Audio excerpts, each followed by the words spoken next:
Hi guys, and welcome back to another one of my videos. So in today's video I'll be showing you guys how I did this nail set on myself. This was a gel X set. Now that I have a little bit more experience in doing gel X, I will go in step by step on exactly what I do. So starting off with clean dry hands, I like to spray myself as well as my clients with this little bottle, which I have IC Pro for rubbing alcohol, which I use to sanitize and remove any and other oils from your nail plate. Also use this little brush to make sure that there's no dust and make sure that the oil is fully removed. I like to work with both hands so the process is much faster. So right now I'm doing my dominant hand. I haven't done my own nails in a while, so I had to relearn some techniques on my dominant hand. Next, I went in with a file to just shape my natural nails a bit low. I think the lower the better because I don't really like to see my nails peeking through from underneath the gel, but you don't have to carry your nails that short if you don't want to. I think in my last video I showed you guys that I had to cut down my pinky nail really short. I got it to grow back well, but I decided to put on a press-on set, and while I was taking off the press-on set, the nail was very long and I broke the nail, so I had to trim it back down short again. I didn't want a long and short nail thing, so everybody getting short treatment. I feel like filing my dominant hand is the hardest thing because most of the time the nails on that hand is much longer than the one on the other side, so this time I really tried to make them all even.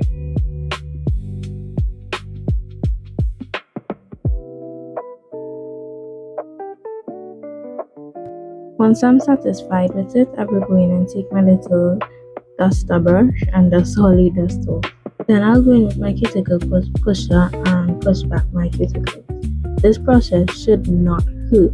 If it hurts, you're either applying too much pressure or you're doing something wrong. Because you're supposed to lightly push back your cuticles so you could see a little bit more nail.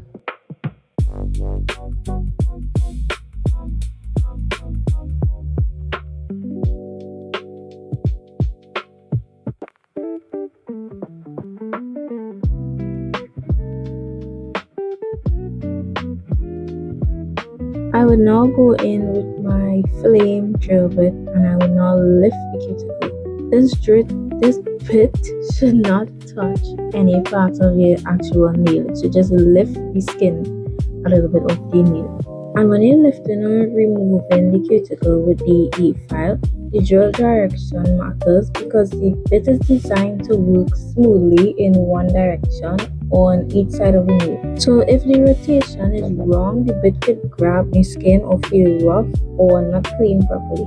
So when you're working on the left side of your nail, you'll usually use the forward rotation. And when you're working on the right side of the nail, you will switch to the reverse. You'll switch the direction because you want the bit to pull away from the skin gently instead of digging into it. With the correct rotation, it lets the bit glide and lift the dead skin safely. A way you can think of it is like a hairbrush. So the brushing in with the direction will make it smooth, and brushing against it will make it aggressive and snappy.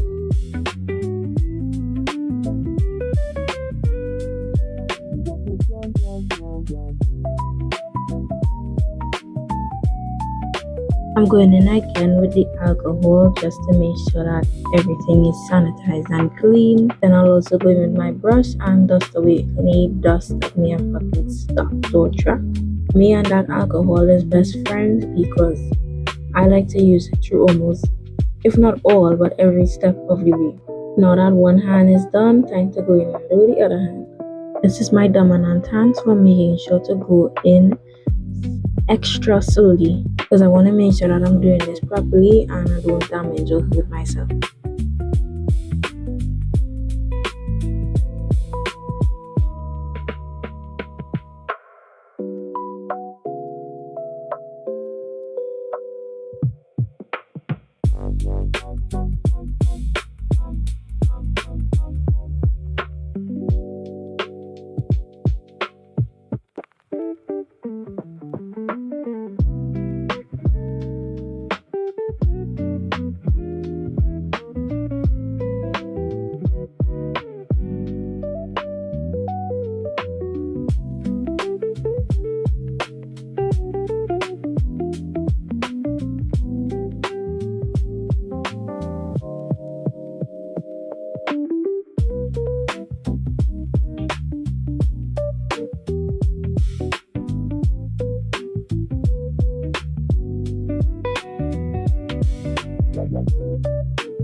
Another part that I like to go in and take my time with is when I have to trim cuticles. When cutting the cuticles, you are trimming away the dead cuticle tissue after you lift them with the cuticle pusher and drill bit. You are only supposed to cut the dead skin sitting on the nail bit, not the living part. Because if you cut the living part, you could end up bleeding with soreness or have an infection or have an overgrown cuticle later, which is something that we don't. I think this part is also very satisfying to me. The video is sped up because I don't want to bore you all with how slow I was moving. But if you're doing this on a client or on yourself, please move slow and take your time to prevent any accident trauma. If you don't feel comfortable getting your cuticles cut, that's okay. You can skip this step. This part is just aesthetics, to be honest.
Now it's time to buff the nail plate. This is done using a sanding band and it's done to remove the shine/the oil from your natural nails. So products like the gel or your Gel X can grip better. For this process, usually I like to go in with a very fine sanding band. I was looking for the 240 but didn't get any, so this was a 180 grit sanding band. And I also got this really tiny mini sanding band, which I find is so much easier to use. All the products that I use will be listed in the description and below if you're interested in purchasing any. Once you're done, your nails should look matted or chalky. You should have no shiny spots left and your nails should feel smooth, not rough or hot. You don't want to stay too long in one spot because it can cause heat rings or rings of fire. And you don't want to press too hard because it could make your nails thin or damage your natural nails. And you don't want to overfile on your apex. And you must keep the drill moving constantly. When you're done, I like to go in with acetone for this process and make sure that no area of your nails are bleeding. When the acetone is dry on your nails, you will see that dry, chalky look. That's when you know it's done properly. I'll go in again and repeat this process with my next hand and I will move the gel a lot slower. Also, when using the sanding band, you want it mostly parallel with the nail plate, meaning that the sanding band should lie flat against the nail and it should not be pointing straight down into the nail. If the bit is too vertical or perpendicular, it creates deep rings or grooves that causes heat spikes. There's a sudden heat or pain you'll feel, which can damage or thin your natural nails, and it could also make your prep uneven.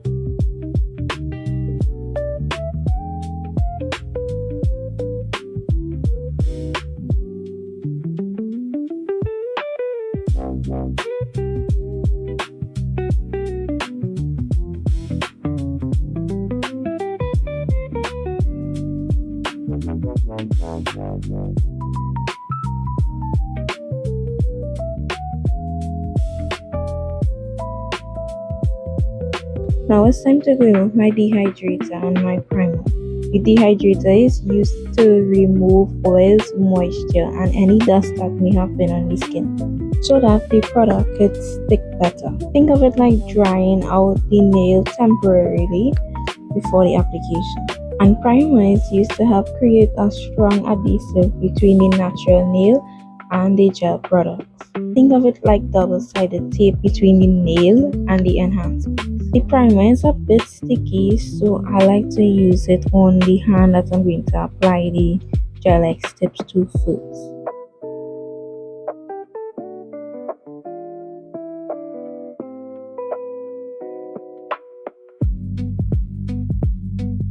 Next, I'll go in with this fiber-based gel. This gel is a strengthening base gel that has tiny fiberglass-like fibers mixed into it to make your nails stronger and more durable. It's used to reinforce weak or thin nails, add some structure, and help prevent cracking or breaking. It also gives an extra support for longer natural nails. The fibers act like little strands of support inside the gel. People mostly use this gel for overlays on natural nails, short extensions, repairing cracks or corners, and adding extra strength under gel polishes. I apply this like how you will apply a rubber-based gel or filler gel, where you apply a thin layer, then go in with your thin liner brush and make sure it isn't too close to the cuticle. I like to also do this one finger at a time to prevent any spilling. You can also do a quick flash cure. Then once all fingers are done, you could put all into the big lamp. Now I'll go in and repeat this process on all my fingers.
Once that hand is finished, I'll go in and put the primer on my other hand and go in and do the same process on my other hand.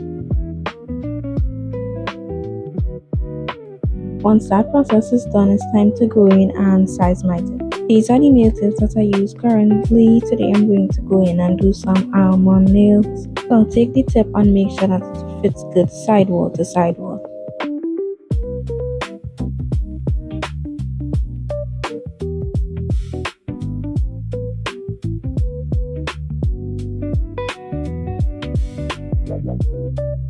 Now I'll go in and buff the inside of my tip so that I can create a surface for the gels to stick properly.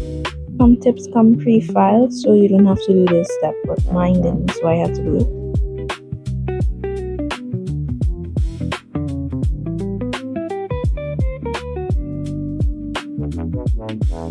Now I'll go in with this Gel X gel to stick my tips on. All products used will be in the description below. So I'm going in and applying a very thin layer, which is a slip layer to my natural nail, and then I will apply a layer to the tip itself. You don't want to add too much product and you don't want to add too little product. I went in and did my dominant hand first, and for this step I recommend that you have a flash curing lamp. So you put the tip on, leaving a little space by the cuticle, and gently press at a 45-degree angle. And once there's no overspilling, you can go straight into the lamp. You want to make sure that there's no bubbles or no gaps, because that could leave space for moisture to get in. You also don't want to overflood the cuticles, meaning that there's any gel slipping through on the sides or even underneath. We want to avoid that as much as possible because we don't want these gels sticking to our skin. This was my first time using this glue, so I had to get accustomed to the consistency of this one. So I then had to redo a few nails, but luckily I didn't put it into the lamp, so it wasn't cured. It was easy to just pick up. I either added too little bit of glue or too much glue, so I had to just pause and wipe off and reapply. As a beginner, you'll definitely struggle with this step a few times, but that's okay. Even the professional struggles at times. So I'll just repeat this process on all my other nails. And as I was doing it on my other nails, I began to learn how much gel I need to put, so it was a much faster, smoother process.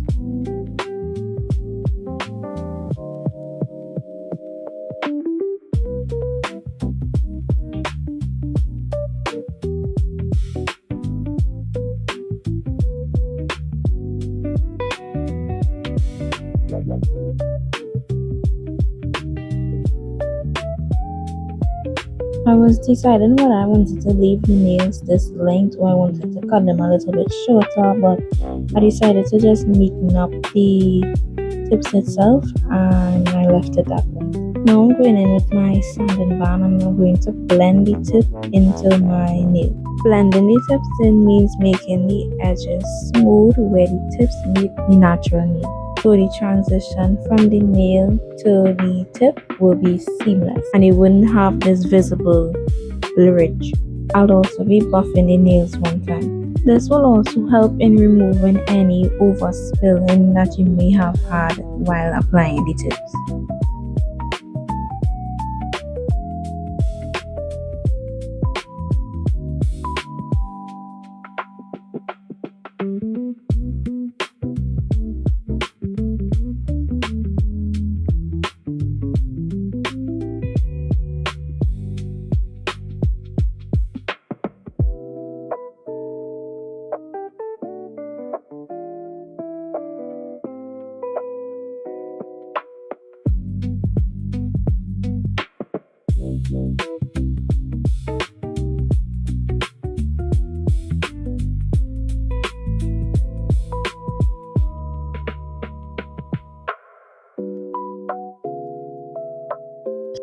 Now I like to go in and seal the tips with some acetone, which will likely melt and smoothen the seams where the gel length meets the natural nail. So the transition looks more seamless.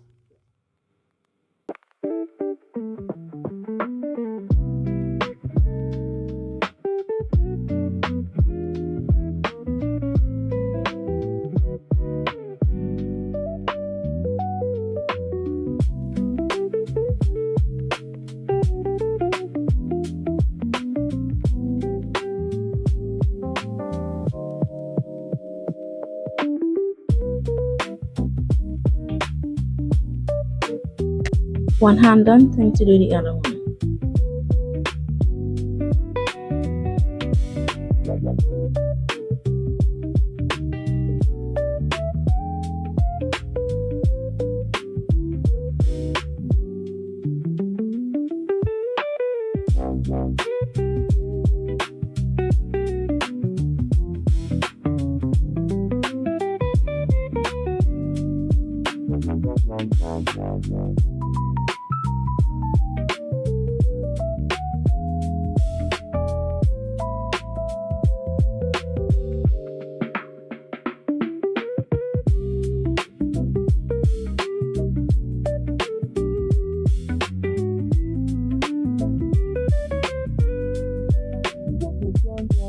Now that my nails are done, I will go in with this rubber base gel. A rubber base is a thicker, flexible type of base gel used to strengthen and protect your nails. Unlike regular base gel, rubber base has a more rubbery consistency, so it can bend slightly with a natural nail instead of cracking easily. It's basically stronger than regular base gel, more softer and more flexible than hard gel, and it's used for strengthening weak nails and or helping natural nails grow. Also adding a small apex or structure preventing gel polish from chipping and reinforcing gel X tips. Rubber base is usually thicker and it self-levels and it's slightly stretchy or flexible. So I like to go in with this rubber base overlay on my gel X tips for a little extra strength, smoother structure, or to help with retention.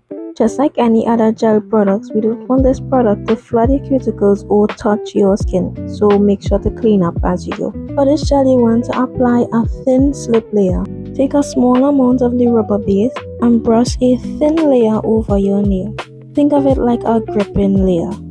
Usually, you do not need to cure this part.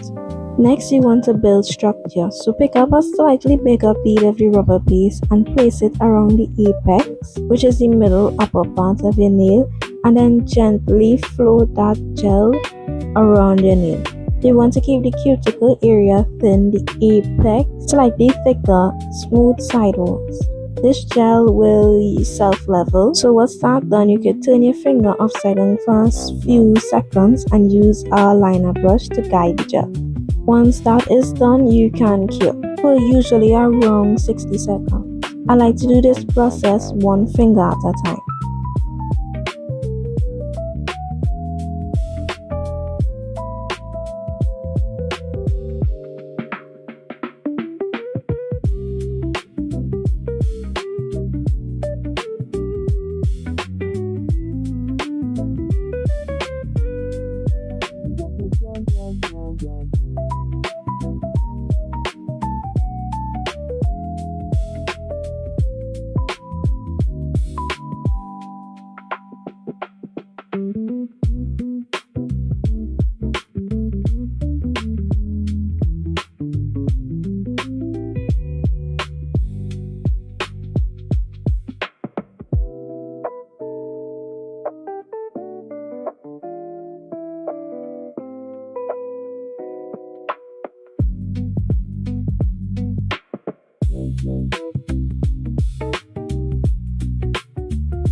Now that my nails are complete, it's time to get into the designing.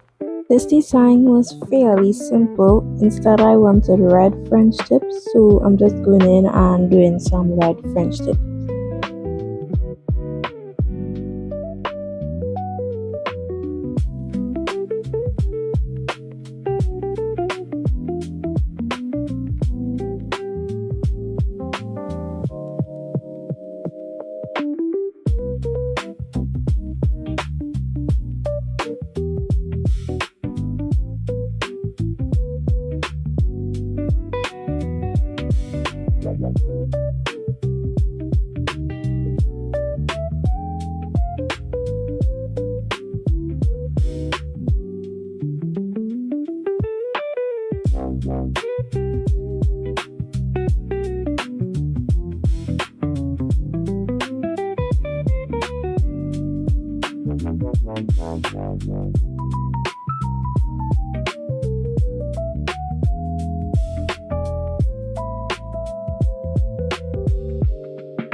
Now I had to go in with my dotting tool and add in the ladybug's dots. Now a ladybug's dots isn't actually precise, but I wanted them even.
I was trying this new way of doing the chrome, so I wiped my finger with some acetone and then realized that it wasn't sticking. I then found out that I needed to put on some top coat first and then do the chrome. The thing I was doing this on myself because if this was to happen with a client, I would have not been happy because the chrome ended up sticking around the cuticles, meaning leaving it red. Also, since I did not use any top coat, the chrome got into the little tiny air bubbles that would have been in the rubber base. So my nail was looking a little bit funny. After I applied the chrome, I went in with this 3D gel and created little dots for the ladybugs. Then once I'm satisfied with the dots, I will cure it and then wipe off the chrome. I can't remember offhand what they call this method. But once you wipe off the chrome, wherever you place the 3D gel, the chrome will remain and the rest will be wiped off. Then I went in and added the little details to the ladybug and then I top coated, and that was the nail complete. I hope you guys enjoyed this video. If you made it this far, comment a ladybug, and I hope to see you guys in the next video. Bye.